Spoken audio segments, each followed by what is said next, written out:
Hello বন্ধুরা, আজ আপনাদেরকে বলবো চট্টগ্রামের টাইগার পাস এলাকা সম্পর্কে কিছু তথ্য আপনাদের কাছে তুলে ধরবো।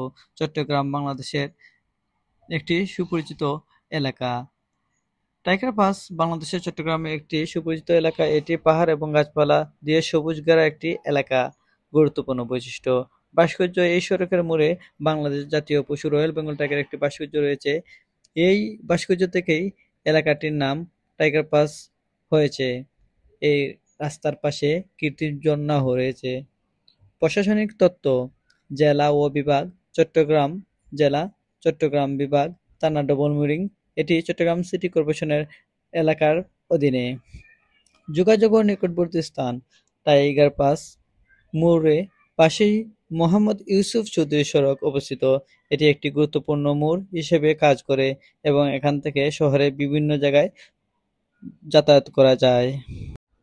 টাইগার পাস মোড় থেকে পর্যটকদের জন্য পতেঙ্গা সমুদ্র সৈকত এবং ডিসি পার্ক, ফৌজদারহাট পর্যন্ত বিশেষ পর্যটক বাস চালু আছে। এই বাস দিয়ে শহরের বিভিন্ন জায়গায় ভ্রমণ করা যায়। ঐতিহাসিক সংযোগ: টাইগার পাস সড়কটি সিআরপি সড়ক নামে পরিচিত, যা ঐতিহাসিকভাবে গুরুত্বপূর্ণ এবং এর প্রাকৃতিক সৌন্দর্য একটি চট্টগ্রামের সেন্ট্রাল পার্ক হিসেবে বিবেচিত হয়। চট্টগ্রামের শহর ঘুরতে আমার অনেক ভালো লাগে। শহরটি অনেক সুন্দর এবং আশেপাশের রাস্তাগুলো অনেক সুন্দর, দোকানপাটগুলো অনেক সুন্দর সাজানো গোছানো এবং পরিবেশটাও আমার কাছে অনেক ভালো লাগে। পরিচ্ছন্ন একটি শহর চট্টগ্রাম শহরটি। তো যারা যারা এই জায়গাটি আসেন নাই অবশ্যই আসবেন এবং ঘুরে যাবেন চট্টগ্রাম শহরে। সবার জন্য দাওয়াত রইল এবং অবশ্যই সবাই আসবেন চট্টগ্রাম শহর দেখার জন্য। আমার কাছে খুব প্রিয় একটি শহর চট্টগ্রাম শহর। আমি চট্টগ্রামেই থাকি।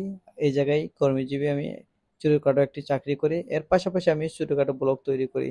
তো আমার ভিডিওটি যদি আপনাদের কাছে ভালো লাগে অবশ্যই একটি কমেন্ট করে যাবেন এবং পরবর্তী ভিডিও কি নিয়ে তৈরি করব তা কমেন্টের মাধ্যমে জানাতে পারেন।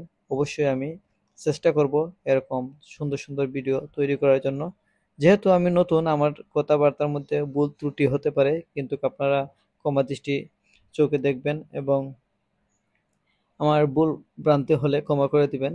আর পরবর্তী ভিডিও আরো সুন্দর হবে, আরো আকর্ষণীয় হবে, এই অপেক্ষায় থাকেন এবং সবসময় চেষ্টা করবো সুন্দর সুন্দর ভিডিও দেওয়ার জন্য। আমার পাশে থাকবেন এবং লাইক কমেন্ট করলে আমার কাজের উৎসাহ আরো বাড়বে। তো অবশ্যই লাইক কমেন্ট করে যাবেন এবং জানাবেন ভিডিওটি কেমন হলো এবং আপনারা এই ভিডিওটি কোন জায়গা থেকে দেখতেছেন আমাকে অবশ্যই কমেন্ট করবেন। ভালো থাকবেন এবং পরিবার পরিজনদেরকে নিয়ে সুখে থাকবেন। পরিবারকে বেশি সময় দিবেন এবং পরিবারের প্রতি বেশি গুরুত্বপূর্ণ ভাবে কাজ করবেন। আল্লাহ হাফেজ।